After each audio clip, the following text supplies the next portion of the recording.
लाला का लालच। गिरीश बचपन में ही एक दुर्घटना में अपने परिवार से बिछड़ गया था। उसे पालने पोसने वाला अब कोई नहीं था।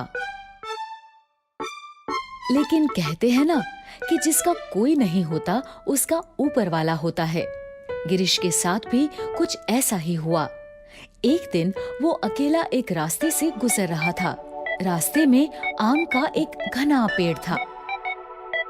बहुत तेज धूप है, थोड़ी देर उस पेड़ की छांव में लेट जाता हूँ। गिरीश पेड़ की ठंडी छांव में सुस्ताने के लिए लेट गया। उसे बहुत भूख लगी थी, लेकिन खाना खरीदने के लिए पैसे नहीं थे। उसने सोचा कि पेड़ पे लगे आमों से ही आज भूख मिटा लेता हूँ। बड़ी भूख लगी है, सोने से पहले कुछ आम ही खा लेता हूँ। जैसे ही उसने आम तोड़ने के लिए पत्थर उठाया, उसे किसी की आवाज आई। रुको, कृपया पत्थर मत मारो। गिरीश ने आसपास देखा, वहाँ कोई इंसान नहीं था। फिर उसे एक छोटी सी चिड़िया दिखाई दी। उसे यकीन नहीं हुआ कि ये चिड़िया ही बोल रही है। लेकिन तभी चिड़िया फिर से बोली, अगर तुम पत्थर फेंकोगे तो मेरा घोंसला टूट जाएगा। मुझे बड़ी भूख लगी है, इसलिए आम खाना चाहता था। लेकिन कोई बात नहीं, तुम डरो मत, मैं पत्थर नहीं मारूंगा, कुछ और इंतजाम कर लूंगा। गिरीश की दयालुता देखकर वो बोली, तुम कितने दयालु हो। 2 मिनट रुको, मैं अभी आई। चिड़िया उड़ी और कहीं चली गई। कुछ ही देर में लौटी। उसके मुंह में एक चमकता मोती था। उसने वो मोती गिरीश को दे दिया और बोली, इस मोती को बाजार में बेचोगे तो तुम्हें अच्छे पैसे मिल जाएंगे। फिर उन पैसों से तुम्हें जो मन करे तुम खा लेना। धन्यवाद प्यारी चिड़िया, इससे मेरा आज के खाने का काम तो हो ही जाएगा। आज ही नहीं, मैं तुम्हें रोज एक मोती दे दिया करूंगी। बदले में तुम आने जाने वालों से मेरे घोंसले की रक्षा कर देना। चिड़िया का प्रस्ताव सुन के गिरीश खुशी खुशी राजी हो गया। गांव में जाकर वो मोती उसने एक लाला को दिया और बदले में कुछ पैसे ले लिए। उन पैसों से उसने भरपेट खाना खाया। अब गिरीश रोज उस पेड़ के नीचे जाता और आने जाने वाले लोगों को पत्थर मारने से मना करता और घोंसले की रखवाली करता। चिड़िया उसे रोज एक मोती दे देती। गिरीश रोज मोती लाला को देके खाने के लिए पैसों का इंतजाम कर लेता। वो मोती नायाब थे। एक दिन लाला ने सोचा, जरूर इस लड़के के पास कोई खजाना है, मुझे छुपके इसका पीछा करना चाहिए। लाला ने गिरीश का पीछा किया। उसने सब देख लिया। तो ये बात है, खजाना इस चिड़िया के पास है। कल मैं इस चिड़िया का पीछा करूंगा। अगले दिन लाला ने चिड़िया का पीछा किया। लाला चिड़िया के पीछे पीछे भागता है। उसने देखा कि चिड़िया दूसरे एक पेड़ के कोतर में जाती है और वहाँ से मोती लेके आती है। ओह, तो यहाँ है खजाना। चिड़िया के जाने के बाद लाला उसी पेड़ के पास गया और उसने मोती निकालने के लिए कोतर में हाथ डाला। लेकिन ये क्या? कुछ ही पलों में लाला चिल्लाते हुए भागा। अरे कोई बचाओ, मुझे सांप ने काट लिया, कोई बचाओ रे। दरअसल उस कोतर में चिड़िया का एक मित्र नागराज रहता था। वो ही उसे रोज मोती लाके दिया करता था। वहाँ कोई खजाना नहीं था। लाला को चिल्लाते देख गिरीश दौड़ के पहुंचा और उसने तुरंत एक जड़ी बूटी वाले पेड़ की पत्तियां तोड़ के लाला के हाथ पे मसल दी। लाला जी, ये लगा लीजिए, इससे आप तुरंत ठीक हो जाएंगे। जहर सूख गया और लाला बच गया। लाला ने गिरीश को पूरी बात बताई और उससे माफी मांगी। मुझे माफ कर दो, मैंने लालच में आकर तुम्हारा पीछा किया और मुसीबत में फंस गया। कोई बात नहीं लाला जी, आपकी जान बच गई, मेरे लिए ये सबसे जरूरी है। तुम कितने अच्छे हो। आज से तुम मेरे ही घर चलो और मेरे ही साथ रहो। उसके बाद लाला ने गिरीश को अपने ही यहाँ काम पे रख लिया और उसकी लालन पालन की जिम्मेदारी अपने ऊपर ले ली। गिरीश के दया भाव ने उसकी सारी समस्याएं दूर कर दी और वहीं लाला को भी लालच नहीं करने का सबक मिल गया। दादाजी की सीख। बहुत समय पहले किसी शहर में 7 साल की चिंकी और 8 साल का गट्टू अपने मम्मी पापा के साथ रहते थे। घर में उनके अलावा बच्चों के दादाजी भी रहते थे। दादाजी रोज सुबह स्कूल जाने से पहले बच्चों को एक सीख दिया करते थे। हमें कभी गलत के आगे हार नहीं माननी चाहिए, ताकि वो फिर कभी किसी के साथ गलत ना करे। ठीक है दादाजी, हम ये सीख हमेशा याद रखेंगे। ये कहकर वो दोनों स्कूल के लिए चले गए। कुछ देर बाद घर का सारा काम करके मम्मी दादाजी के पास गई और बोली, पिताजी, मैं बाजार से सामान लेकर आती हूँ। ठीक है।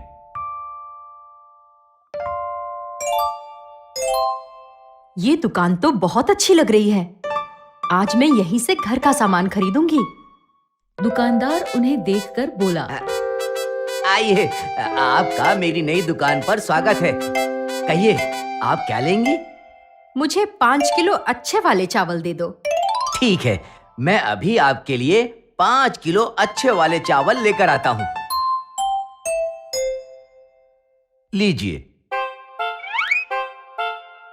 घर पहुंचकर उन्होंने जैसे ही खाना बनाने के लिए थैला खोला तो वो हैरान रह गई। इन चावल में तो कंकड़ है। लगता है दुकान वाले भैया ने गलती से मुझे कंकड़ वाले चावल दे दिए। ये सोचकर उन्होंने थैला उठाया और वो वापस उस नई दुकान पर गई। दुकान वाले भैया, इन चावलों में तो बहुत कंकड़ है। नहीं नहीं, मैंने तुम्हें 5 किलो अच्छे वाले चावल दिए थे। लेकिन चावल में तो छोटे छोटे कंकड़ हैं। मैं कंकड़ नहीं, चावल बेचता हूँ। पता नहीं तुम ये कंकड़ पत्थर कहाँ से ले आई। ये सुनकर मम्मी को बहुत दुख हुआ, लेकिन उन्होंने दुकानदार से कुछ नहीं कहा और चुपचाप घर लौट आई। दादाजी ने मम्मी को दुखी देखा तो वो बोले, क्या हुआ बेटी? उस दुकानदार ने मुझे कंकड़ वाले चावल दे दिए और जब मैंने उससे कहा तो उसने अपनी गलती नहीं मानी। तभी गट्टू और चिंकी भी स्कूल से लौट आए। क्या हुआ दादाजी? दादाजी ने उन्हें सारी बात बताई। सारी बात जानकर चिंकी ने कहा, दादाजी, हमें उस दुकानदार को सबक सिखाना ही चाहिए। हाँ दादाजी, सुबह आपने ही सीख दी थी कि हमें कभी गलत के आगे हार नहीं माननी चाहिए। वो तो ठीक है बच्चों, लेकिन उसे सबक सिखाने के लिए हम क्या कर सकते हैं? मेरे पास एक आइडिया है। और फिर योजना के अनुसार दादाजी भी दुकान पर आए और बोले, दुकान वाले भाई साहब, मुझे 5 किलो अच्छे वाले चावल दे दो। दुकानदार ने उन्हें भी थैले में 5 किलो कंकड़ वाले चावल डालकर दे दिए। कुछ देर बाद गट्टू दुकान पर आया। अंकल, मुझे 3 किलो अच्छे वाले चावल दे दो। दुकानदार ने गट्टू को भी कंकड़ वाले चावल दे दिए।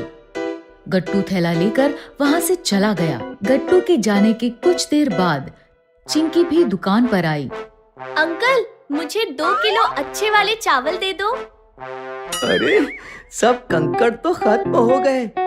लगता है इस लड़की को चावल ही देने पड़ेंगे। ये सोचकर दुकानदार ने चिंकी को एक थैले में 2 किलो चावल तोलकर दे दिए।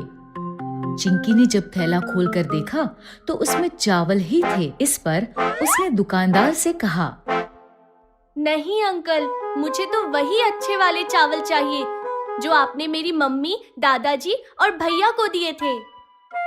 ये सुनकर दुकानदार हैरानी से बोला, वो वाले चावल, लेकिन उनमें तो हम जानते हैं, उन चावल में कंकड़ थे। फिर भी तुम्हें वही चाहिए? हाँ अंकल। पहले तुम ये बताओ, तुम्हें वही कंकड़ वाले चावल क्यों चाहिए? वो इसलिए कि दादाजी ने कहा है कि वो कंकड़ बहुत कीमती है, इसीलिए वो बड़े बाजार जाकर उन्हें 3 गुने दाम पर बड़ी दुकान वाले सुनार को बेच देंगे। क्या 3 गुना? हाँ अंकल, 3 गुना। लेकिन वो तो मेरे कंकड़ हैं। तुम्हारे दादाजी ऐसा कैसे कर सकते हैं? पर अब तो आपने वो हमें बेच दिए।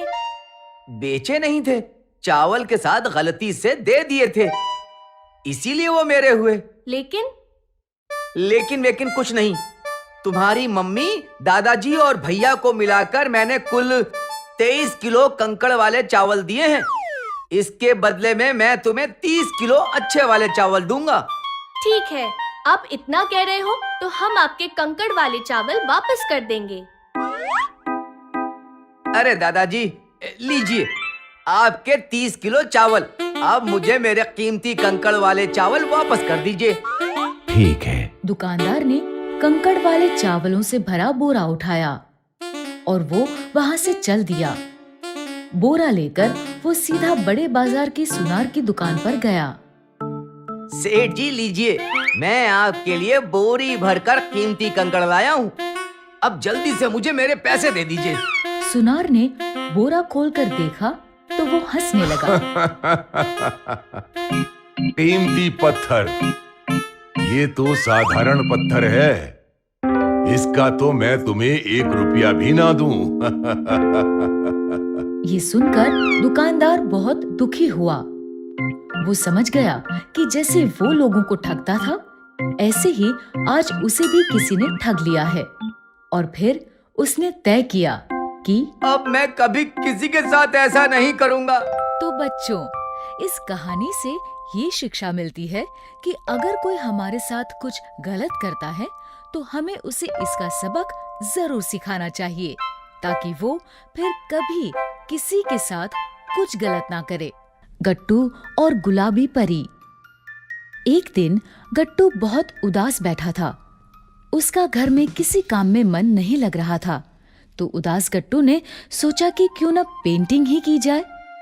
गट्टू ने अपनी ड्राइंग शीट पर पेंटिंग करना शुरू किया और पेंटिंग में उसने प्यारी प्यारी तितलियां बनाई और बनाई एक प्यारी सी गुलाबी परी। गट्टू पेंटिंग करते हुए भी न जाने किस बात को लेकर उदास था।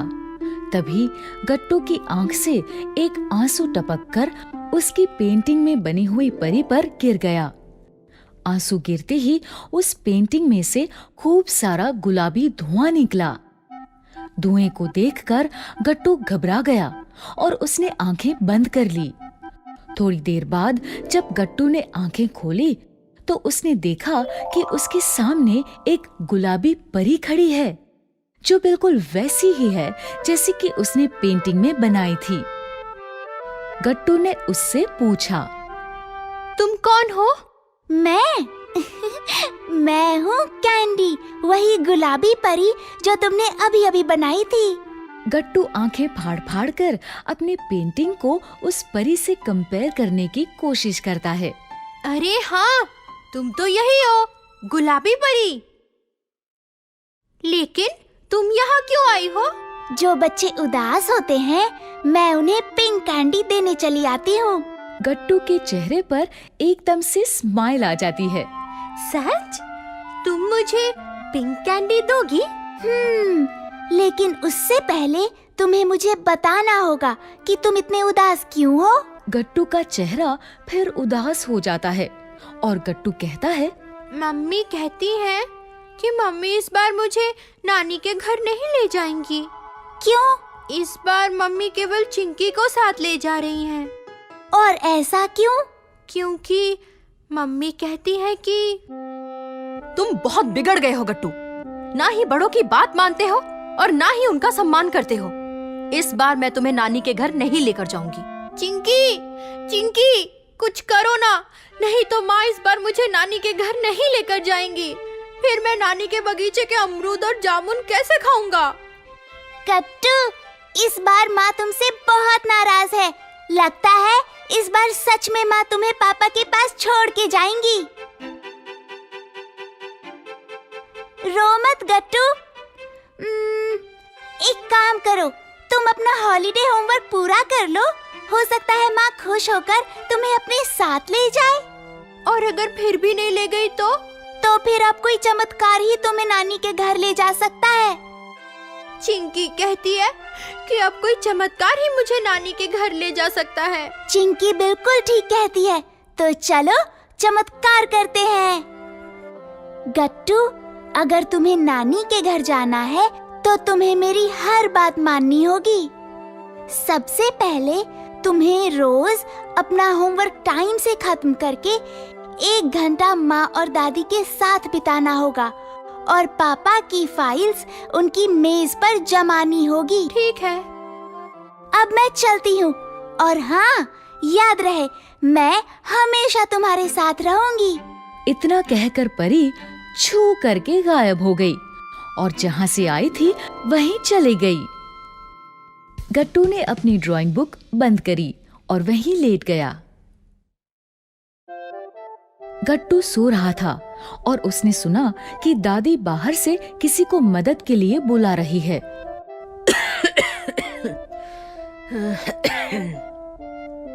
कोई है चिंकी? गट्टू। गट्टू ने दादी की आवाज अनसुनी कर दी और फिर सो गया कि तभी गट्टू को एक और आवाज आई। उठो, उठो गट्टू।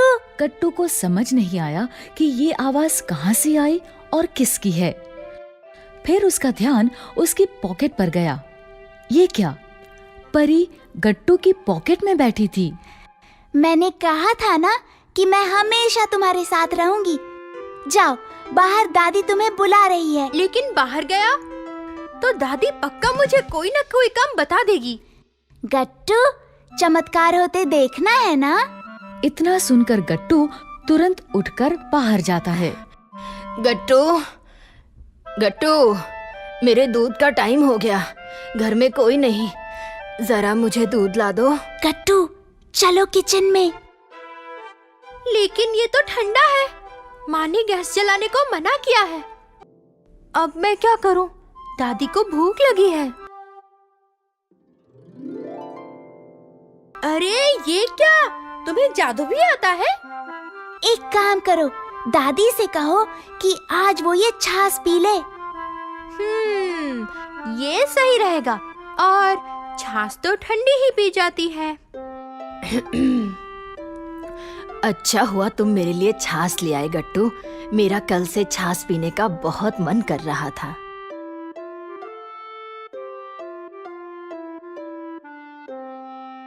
कैंडी, सुनो ना, मैं ये बर्तन साफ कर दूं?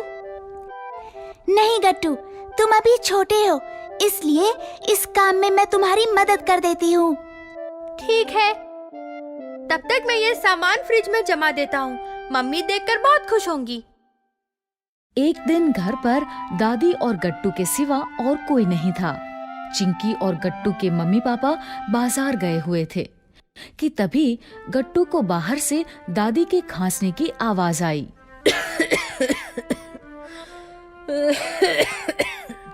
अरे, ये तो दादी के खांसने की आवाज है। मैं ठीक हूँ गट्टू, तुम पढ़ने जाओ। गट्टू घबरा जाता है और परी को आवाज लगाता है। कैंडी, कैंडी, दादी की तबीयत शायद खराब है। मैं क्या करूं? इतना बुलाने के बाद भी परी नहीं आती। कैंडी! और जल्दी से भागकर किचन में जाता है और दादी को उनकी दवा लाकर देता है। थोड़ी देर बाद गट्टू के माँ और पापा आते हैं और दादी उन्हें पूरी बात बताती है। आपको ऐसी हालत में छोड़कर हम गट्टू के नानी के घर नहीं जाएंगे माँ। मैं अब बिल्कुल ठीक हूँ, तुम सब जाओ। और हाँ, गट्टू को भी साथ ले जाना, नहीं तो यहाँ बोर हो जाएगा। नहीं दादी, हम आपको इस हालत में छोड़कर कहीं नहीं जाएंगे। इस बार हम गर्मियों की छुट्टियाँ आप ही के साथ मनाएंगे।